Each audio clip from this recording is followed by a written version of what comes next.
Use करते हैं, मेले मशीन यूज करते हैं। क्या आपको इतना क्लियर हुआ? ये था हमारा difference between Mealy machine and Moore machine, right. 5 to 6 mark का क्वेश्चन पूछा जाता है, पूछा जाए तो यस। नेक्स्ट हमारा टॉपिक है, वेरी वेरी इंपॉर्टेंट टॉपिक है, power distribution technique. Power distribution technique मतलब नाम से पता चला है पावर को डिस्ट्रीब्यूट कैसे करना है। ये जो हमारा वीएलएसआई सर्किट है उसमें जो हमारा पावर सप्लाई उसको प्रॉपर्ली डिस्ट्रीब्यूट करने के लिए जो मेथड होता है, जो टेक्निक्स यूज करते हैं, वो होता है पावर डिस्ट्रीब्यूशन टेक्निक। क्या होता है? Power distribution technique. Yes, power distribution क्या है हमारा? In VLSI circuit large number of logic gates और transistor, in number of transistor and gates क्या होंगे यहाँ पे वीएलएसआई सर्किट में, क्या होगा? ज्यादा होंगे। Then required proper power supply and ground connection, and proper ground connection and power supply क्या होता है? रिक्वायरमेंट होती है क्लॉक्स, यहाँ पे number of flip flops and transistor logic gates, इनके लिए क्या होता है? पावर सप्लाई की रिक्वायरमेंट होती है। तो प्रॉपर्ली यहाँ पे पावर सप्लाई रीच करना and power supply and ground terminal reach करना, वो क्या हमारा पावर डिस्ट्रीब्यूशन होता है, right. The power distribution network use to distribute the supply voltage VDD and ground voltage VSS to different block। यानी जितने भी चिप है, जैसे हमारा एक ये हमारा एक VLSI का चिप है, VLSI चिप, जिसमें हमने कंसीडर लिया 1 2 3 4 5 6 7। हमारे पास 7 क्या है? हमारा अलग अलग गेट्स है या अलग अलग कंपोनेंट्स है जिनमें हमें पावर सप्लाई की रिक्वायरमेंट है। पावर सप्लाई क्या होनी चाहिए? रीच करनी चाहिए। यहाँ पे प्रॉपर्ली रीच करना है डिस्ट्रीब्यूट, जो हमारा पावर सप्लाई है, पावर सप्लाई एंड जो ग्राउंड होता है, ग्राउंड टर्मिनल, उनको क्या करना? प्रॉपर्ली यहाँ पे रीच करना। कि हमारे पास सर्किट है उनमें प्रॉपर्ली जो रीच करना जो मेथड होता है, यानी प्रॉपर्ली यहाँ पे कैसे डिस्ट्रीब्यूट होगा, कौन से ब्लॉक में कौन सा यहाँ पे वायरिंग जाएगा।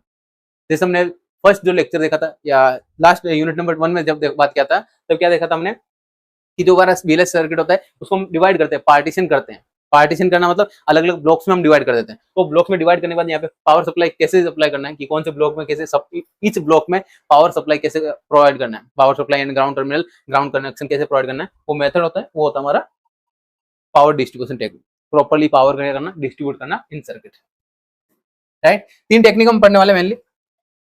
Power ground tree distribution, tree distribution एक टेक्निक होती है। देन नेक्स्ट होता है हमारा पावर साइजिंग, जो है प्रॉपर साइजिंग ऑफ पावर, जो पावर लाइन है उनका प्रॉपर साइजिंग करके। देन मेटल माइग्रेशन, यानी मेटल माइग्रेशन का एक कंडीशन होता है, उनका यूज करके एक्सप्लेन करने वाले, राइट। ये तो पावर डिस्ट्रीब्यूशन टेक्निक। तो फर्स्ट हमारी टेक्निक होती है कि जो ट्री के फॉर्म में, यानी जितने भी ब्लॉक्स हैं वहां पे प्रॉपर्ली रीच करना। जैसे हमने कैसे कर लिया, ये ट्री वाला थोड़ा समझने के लिए आप देखते हैं कि हमारे यहाँ पे पावर सप्लाई है, पावर सप्लाई है, एंड हमने क्या कर दिया, जैसे अलग अलग ब्लॉक्स है हमारे पास, ये हमारा block number 1, block number 2 and block number 3, block number 3।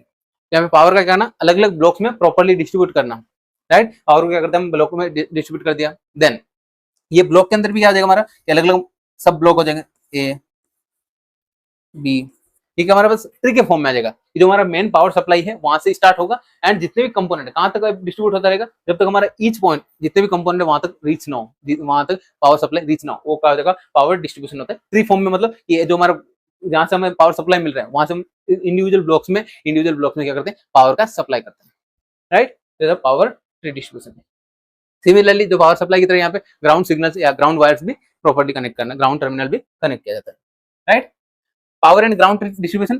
A power tree or ground tree distribution is a distribution of VDD and VSS in various part of VLSI circuit। यानी VLSI सर्किट के अलग अलग blocks में, अलग अलग parts में, तो power supply VSS या VDD एंड VSS, VSS मतलब ग्राउंड, उनको प्रॉपर रीच करना या क्या करना, डिस्ट्रीब्यूट करना, वो क्या है हमारे पास, power distribution, right. Then the network content branches and each different blocks, यानी जो ब्रांचेस होती है वो क्या हमारा अलग अलग सर्किट, अलग अलग ब्लॉक्स के साथ क्या होता है, कनेक्ट रहती है, अलग अलग ब्लॉक्स के साथ क्या रहता है, कनेक्ट रहता है, right.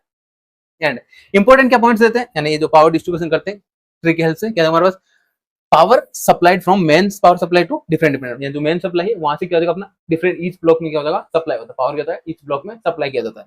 Then ground is similarly distribute, ground terminal भी क्या होगा पावर सप्लाई की तरह यहाँ पे प्रॉपर्ली ईच ब्लॉक में डिस्ट्रीब्यूट किया जाता है। Then different branch content care, यहाँ जितने भी ब्रांचेस है, यहाँ पे ब्रांचेस है उनका ऐसा नहीं कि जैसे हमारा रिक्वायरमेंट यहाँ पे 3 एम्पियर की करंट की है, यानी जो हमारा सर्किट ए है कंपोनेंट ए है उसको 3 एम्पियर की करंट की रिक्वायरमेंट है। एंड जो हमारा यहाँ पे कंसिडर कर लिया कि हमारा सर्किट नंबर सी है, सर्किट नंबर सी है, उसके लिए हमारे पास 10 एम्पियर की रिक्वायरमेंट है। तो यहाँ पे जितने भी ब्लॉक्स है उनमें अलग अलग करंट फ्लो हो सकता है, अलग अलग करंट क्या हो सकता है, फ्लो हो सकता है इन पावर सप्लाई नेटवर्क, राइट। यानी पावर सप्लाई नेटवर्क में क्या पावर अलग अलग, करंट अलग अलग डिस्ट्रीब्यूट हो सकता है, राइट। वैल्यू क्या हो जाएगा करंट का डिफरेंट डिफरेंट हो सकता है। मेटल विड्थ भी शुड बी देयर पॉइंट, यानी मेटल का जो विड्थ होता है, जो पावर का लाइन्स होती है उनका विड्थ भी क्या हो जाएगा डिफरेंट डिफरेंट हो सकता है, राइट। जो करंट कैरी करंट के अकॉर्डिंग क्या होगा चेंज हो सकता है कि अगर मैं करंट की रिक्वायरमेंट कम है यहाँ पे जो पावर सप्लाई की लाइन होगी वो क्या जाएगा, उसका विड्थ कम हो जाएगा। अगर मैं जो पावर सप्लाई ज्यादा रिक्वायरमेंट तो विड्थ भी क्या हो सकता है, इंक्रीज हो सकता है, राइट। देन सेकंड होता है हमारा proper sizing of power line. जो पावर लाइन्स होती है, जैसे मैंने आपको लास्ट स्लाइड में बताया था कि जो पावर सप्लाई के अलग अलग करंट अगर कम रीच है तो यहाँ पे पावर सप्लाई का जो विड्थ है विड्थ कम हो जाता है, कहीं पे विड्थ क्या हो जाएगा ज्यादा हो जाता है, राइट। वो क्या होता है proper sizing of power line. Power line की क्या करना, प्रॉपर साइजिंग करना। एंड जो पावर लाइन्स होती है वो क्या जाएगा मेटल लाइन्स होती है। ये सुमेध,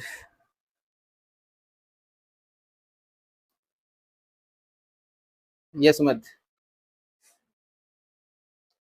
पावर सप्लाई लाइन जितने भी होते हैं जो मेटल लाइन्स होती है यूज टू पावर डिस्ट्रीब्यूशन, जो मेटल लाइन्स यूज करते हैं पावर डिस्ट्रीब्यूशन के लिए मस्ट बी सुटेबल विड्थ, यानी जितने भी विड्थ होती है विड्थ क्या होनी चाहिए, सुटेबल होनी चाहिए। जैसे अगर बात किया कि हमें रिक्वायरमेंट है कि सर हमारे पास रिक्वायरमेंट है 5 एम्पियर की, एंड आपने करंट का जो वायरिंग है वायरिंग विड्थ बहुत बड़ी कर दी, विड्थ क्या देगा बहुत ज्यादा कर दी, उस कंडीशन में क्या हमारा तो पावर सप्लाई प्रॉपर रीच नहीं कर पाएगा। या कभी कंडीशन होती है कि हमारे पास रिक्वायरमेंट 2 एम्पियर का है, कोई सर्किट के लिए हमारे पास 2 एम्पियर का रिक्वायरमेंट है, तो वहां पे आपने बहुत ज्यादा बड़ा कर दिया, तो इस कंडीशन में क्या जाएगा हमारा ओवर हो जाएगा, ज्यादा हो जाएगा, राइट। यानी प्रॉपर यहाँ पे जो पावर लाइन है उनकी विड्थ भी होनी चाहिए। ये सुमेध बोलिए, आपके जो भी डाउट रहते हैं क्वेश्चन रहते हैं आप चैट सेक्शन में लिखते जाइए, राइट। एंड ये सेशन कंप्लीट करने के बाद आपको कमेंट करके जरूर बताना कि आपको क्लियर हो गया, यूनिट 1 एंड यूनिट 2 क्लियर हो गया, वो आपको कमेंट में बताना है। मेरे को बहुत अच्छा लगेगा जब आपका कमेंट देखूंगा मैं इस सेशन के बाद। सेशन का लेंथ 2 घंटे से 3 घंटे भी हो सकता है, ये डिपेंड है कि हमें टॉपिक कितने कवर करने हैं, right. Then if metal line is too narrow, metal line क्या है हमारा कम है, मेटल लाइन कम है तो उस कंडीशन में करंट डेंसिटी क्या हो जाएगा हमारा इंक्रीज हो सकता है, करंट डेंसिटी क्या हो जाएगा हमारा इंक्रीज हो जाएगा। यानी थोड़े से एरिया में क्या हो रहा है ज्यादा करंट जा रही है, करंट डेंसिटी क्या हो जाएगा हाई हो जाती है, उस कंडीशन में क्या हमारा कुछ ना कुछ लॉसेस हो जाता है, सर्किट क्या हो जाता है डैमेज भी हो सकता है, राइट। देन हायर करंट क्या जाएगा हमारा, हाई करंट के लिए वाइडर मेटल लाइन, यानी करंट अगर ज्यादा होगा, करंट डेंसिटी ज्यादा है उस कंडीशन में तो विड्थ है, विड्थ भी क्या होनी चाहिए इंक्रीज ज्यादा होनी चाहिए। और पावर लाइन क्या आपको इतना क्लियर हुआ, ये था हमारा पावर डिस्ट्रीब्यूशन। नेक्स्ट हमारा है metal migration and reliability construction. Metal migration मतलब क्या, हमारा जो हमारा मेटल होता है कभी कभी एक्सेसिव करंट फ्लो हो जाता है, जो हमारा वायरिंग होती है उसमें कभी एक्सेसिव करंट जाने की वजह से हमारा जो मेटल क्या होता है जैसे बात करते हैं पिघल जाता है, पिघल जाता है मतलब वो डिस्टोर्ड हो जाता है। जो हमारा मेटल लाइन है, मेटल लाइन क्या हो जाएगा डिस्टोर्ड हो जाता है, उसमें कुछ ना कुछ यहाँ पे दूसरे लाइन के साथ क्या हो जाएगा मर्ज होने लग जाती है, इसको क्या बोलते हैं मेटल माइग्रेशन। मेटल माइग्रेशन क्या है हमारा पावर डिस्ट्रीब्यूशन लाइंस में भी कैरी रिलेटिव करंट एक्सेसिव, यानी एक्सेसिव करंट क्या हो जाएगा एक्सेसिव हो जाता है, करंट फ्लो करती है। And if current is excessive flow through narrow band, यानी जो अगर लाइन पावर लाइन है कम है उस कंडीशन में क्या अपना कि एक्सेसिव करंट फ्लो गई, then current density become high, current density high हुई, then high current density lead to power metal migration that affect the relativity of interconnection.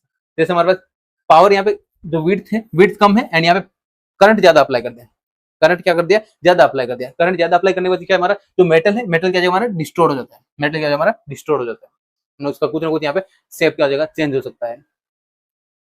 क्या आपको इतना क्लियर हुआ,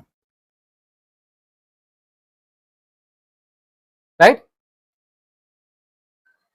देन एंड जो इंटरकनेक्शन होते हैं जो अलायंस होते हैं वो भी क्या होगा डिस्ट्रीब्यूट हो जाए, डिस्टर्ब हो सकता है, क्योंकि जो हमारा सर्किट वीएलएस सर्किट होता है उसमें कंप्लीटली यहाँ पे देखा होगा आपने कि प्रॉपर पावर लाइन डिफाइन होता है, प्रॉपर पावर लाइन यहाँ पे कनेक्शन होते हैं। अगर एक पावर लाइन में भी अगर डिस्टोर्ज हुआ यानी वहाँ पे हाई करंट डेंसिटी वजह से वो पावर लाइन डिस्टर्ब हुआ तो उस कंडीशन में क्या जाएगा जो नियर बाई जो पावर लाइन है वो भी क्या हो जाएगा डिस्टर्ब हो सकता है, नियर बाई जो मेटल्स है वो भी डिस्टर्ब हो सकता है, जहाँ पे शॉर्ट सर्किट की कंडीशन भी बन सकती है। क्या आपको इतना क्लियर हुआ?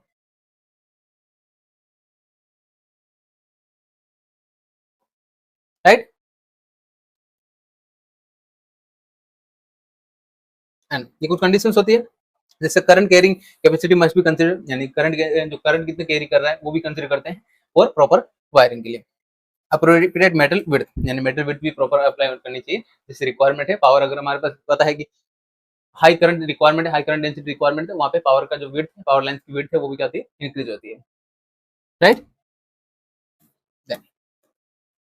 कुछ इंपॉर्टेंट रिक्वायरमेंट होती है, क्यों पावर लाइन डिस्ट्रीब्यूशन की रिक्वायरमेंट थी वो यहाँ पे हम डिस्कस कर लेते हैं। क्या क्या रिक्वायरमेंट थे, सप्लाई एड करंट जितने भी सर्किट है, जितने भी ब्लॉक्स है एक वीएचडी सर्किट में, जितने ब्लॉक्स वहां पे प्रॉपर्ली करंट का डिस्ट्रीब्यूशन करने के लिए पावर लाइंस की पावर डिस्ट्रीब्यूशन की रिक्वायरमेंट होती है। देन मेंटेन द स्टेबल, यानी मेंटेन करना VDD and VSS, and proper यहाँ पे VDD power supply and ground terminal उनको प्रॉपर्ली डिस्ट्रीब्यूट करना। ऐसा नहीं होना चाहिए कि हमारे पास सर्किट में जो वीएलएसएस सर्किट है उसमें हमने 5 कंपोनेंट ऐड किया, तो 5 कंपोनेंट में से 3 कंपोनेंट में प्रॉपर्ली पावर जा रहा है एंड रिमेनिंग 2 कंपोनेंट में पावर सप्लाई नहीं हो रहा है, तो उसके लिए क्या चाहिए अपने को, पावर डिस्ट्रीब्यूशन। जितने भी सर्किट है उनमें ईच जितने रिक्वायरमेंट के अकॉर्डिंग क्या होनी चाहिए, पावर डिस्ट्रीब्यूट होनी चाहिए। Minimize voltage drop and power line, voltage drop क्या होता है, मिनिमाइज हो जाता है अगर प्रॉपर हमने यहाँ पे विड्थ का प्रॉपर विड्थ का एंड प्रॉपर यहाँ पे लेंथ के वायर्स कनेक्ट किया प्रॉपर डिस्ट्रीब्यूशन करने की वजह से, right. Then reduce power supply, power noise, power supply noise क्या हो जाएगा, रिड्यूस हो जाता है, पावर सप्लाई की जो लाइन्स होती है उसमें कुछ नॉइस सिग्नल ऐड हो जाता है अनवांटेड, वो क्या हो सकता है, मिनिमाइज कर सकता है प्रॉपर पावर डिस्ट्रीब्यूशन के हेल्प से। यार use appropriate metal width, metal width भी अप्रोप्रिएट यूज करते हैं अकॉर्डिंग टू करंट, यानी करंट की रिक्वायरमेंट अगर ज्यादा है किसी कंपोनेंट में, वहां पे हम प्रॉपर यहाँ पे मेटल विड्थ यूज करेंगे, right. Availability problem and use decoupling, ये कुछ कंडीशंस होती है वो आपको देख लेना। ये था हमारा power distribution technique, important topic होता है, एग्जाम में आपको पूछा जाता है, तो आपको ये टॉपिक स्किप नहीं करना है। एक बार आपको समझ में आ गया कि पावर लाइंस को प्रॉपर्ली कैसे डिस्ट्रीब्यूट करना है, वो आप इजीली लिख पाएंगे। क्या आपको इतना क्लियर हुआ, राइट? यस।